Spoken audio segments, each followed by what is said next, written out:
안녕하세요. 예, 인생 재테크 시리즈라는 주제로 제가 지난번 영상에서는 펀드로 우리가 가입한 이제 펀드들이 돈을 벌 수 없는 이유, 펀드를 가입했을 경우에 많은 부분에 있어서 손실을 보는 이유에 대해서 이렇게 네 가지 이유에 대해서 하나하나씩 말씀을 드렸습니다. 그렇다면 우리가 이제 펀드를 가입할 때 이 네 가지 경우에 해당하지 않는 펀드들을 가입을 해서 만약에 운영하고 오랫동안 적립식으로 오랫동안 할 수 있다면 그래도 좋은 펀드로서 좋은 결과를 기대하지 않을까라는 생각을 할 수 있게 됩니다. 그래서 이번에는 이제 어떻게 좋은 펀드를 고를 수 있을까 이런 거에 대한 저의 생각을 한번 공유해 보고자 합니다. 뭐 제가 생각할 때 지금 우리가 펀드를 고를 때 제가 말씀드린 이런 펀드 회전율이나 그런 펀드를 운영하는 펀드 매니저나 회사의 가치관, 그리고 이렇게 시스템적으로 세 가지가 잘 갖추어진 회사를 고른다면 우리가 그나마 뭐 이렇게 고른다고 해서 무조건 내가 가입한 펀드가 좋은 수익률을 가져올 것이라고 보장은 할 수 없지만 제가 일전에 설명드린 대로 어, 이런 환경이 갖춰져 있을 때만 어느 정도 펀드가 좋은 수익률을 기대할 수 있기 때문에 이게 최소한의 요건이라고 보시면 될 것 같습니다. 이전에 말씀드린 대로 코스트 에버리지 효과, 적립식 펀드를 가입했을 때 어떠한 주식의 가격 변동에 대한 코스트 에버리지 효과를 만들기 위해서는 펀드 회전율의 관점이 매우 중요하다고 말씀을 드렸습니다.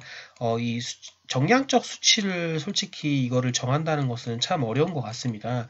근데 제 개인적인 생각으로는 펀드 회전율 같은 경우는 100% 미만이 되는 것이 1년 기준으로 봤을 때 100% 미만이 되는 것이 아무래도 이제 펀드를 운영하고 하는 데 있어서 장기적인 관점을 가지고 운영을 하는 것이 아닌가라는 생각이 듭니다. 그래서 만약에 펀드를 가입을 하실 경우 펀드 회전율 같은 경우는 100% 미만인 펀드로 이렇게 고르는 것이 어떨까 하는 제 생각을 말씀드린 거고요. 가치관에 있어서도 되도록이면 장기 투자를 지향하고 성장성이 있는 종목들 또는 배당 성향이 있는 종목들 중에서 성장성이 있는 이런 종목들로 구성을 하게 된다면 좀 오랫동안 저희가 펀드를 가입하고 적립식으로 운영을 했을 때 성장성이 있지 않나 이런 생각이 듭니다. 그래서 이제 예를 들어서 우리 많은 증권사들이 있습니다. 뭐 삼성증권, 농협, 뭐 여러 가지 신한이나 미래에셋, 뭐 많은 증권회사들이 있는데요. 뭐 에세플러스나 이런 중소형 같은 것들도 있는데 저는 개인적으로 그 펀드에 가입을 하시게 되면 그 펀드를 운영하는 뭐 펀드 매니저나 또는 회사 대표의 그런 기사나 이런 것들을 좀 살펴보셔서 그 사람들이 어떻게 생각을 갖고 운영을 하고 있는지 이런 것들을 좀 알아본 이후에 어, 펀드에 가입을 하시고 투자를 하시는 게 중요하다고 생각합니다.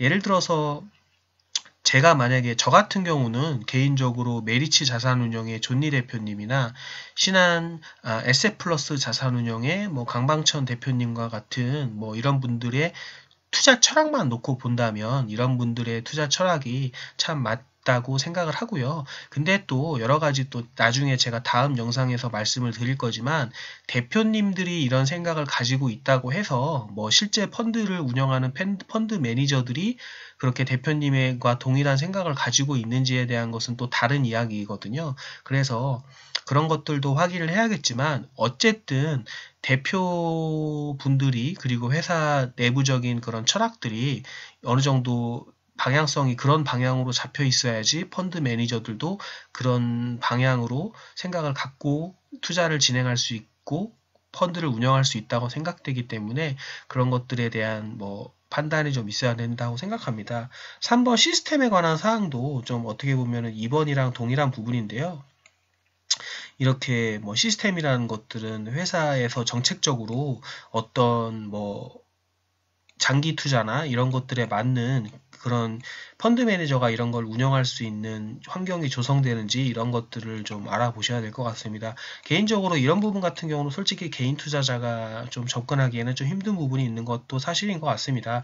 내부적인 뭐 회사 내부 방침이나 이런 것들이기 때문에요. 다만 저희가 이제 말씀드렸던 것처럼 펀드 매니저에 대한 뭐 이런 뭐 생각이나 그리고 아마 펀드를 가입하시면 매달이나 분기별로 그런 펀드를 운영하고 있는 운영 보고서 같은 것들이 올 텐데요. 그런 걸 통해서 뭐 유추가 좀 어느 정도는 가능하실 것이라고 생각됩니다. 그래서 이런 부분들을 뭐 좀 확인을 해보시고 예를 들어서 그리고 저는 개인적으로 뭐 제 펀드를 운영하는 펀드 매니저가 너무 자주 바뀐다던가 이런 것들은 크게 좋지 않다고 생각합니다. 왜냐하면은 뭐 펀드 매니저마다 다 성격이 다르고 그런 것들이 있는데 뭐 제 펀드를 운영하는 사람 펀드 매니저가 뭐 1, 2년에 한 번씩 바뀐다든가 이런 것들은 좀 펀드가 장기적인 성장성을 기록하는 데 있어서 크게 좋지 않은 것으로 보이고요.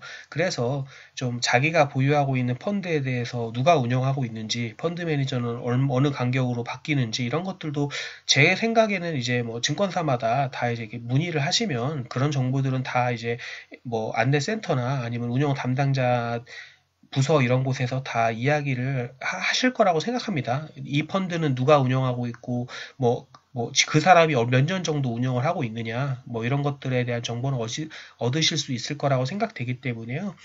이런 것들을 좀 판별하시고, 펀드에 대한 이런 것들을 가입을 하시는 것이 좋다고 생각합니다. 그래서 이러한 것들을 좀 확인하신 후에 펀드를 찾아서 가입을 하시게 된다면 그래도 이제 내가 가입한 펀드가 장기적으로 좋은 성적을 기록할 수 있는 기초적인 환경은 조성이 되어 있다고 그렇게 볼 수 있다고 생각합니다.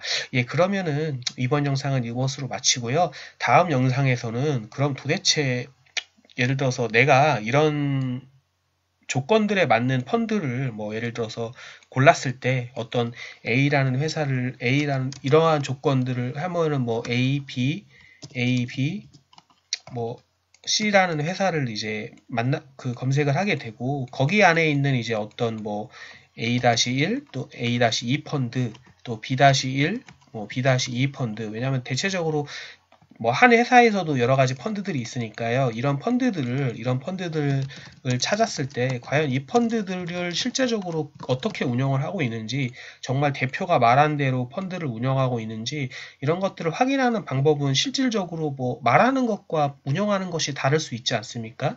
그런 것은 제가 생각할 땐 조금 귀찮으시더라도 직접 펀드의 운영 현황 같은 것을 보고 확인하시고 하시는 것이 좋을 텐데요. 그렇게 어떻게 확인을 할 수 있는지에 대한 그런 방법에 대해서 한번 공유해 보도록 하겠습니다. 예, 감사합니다.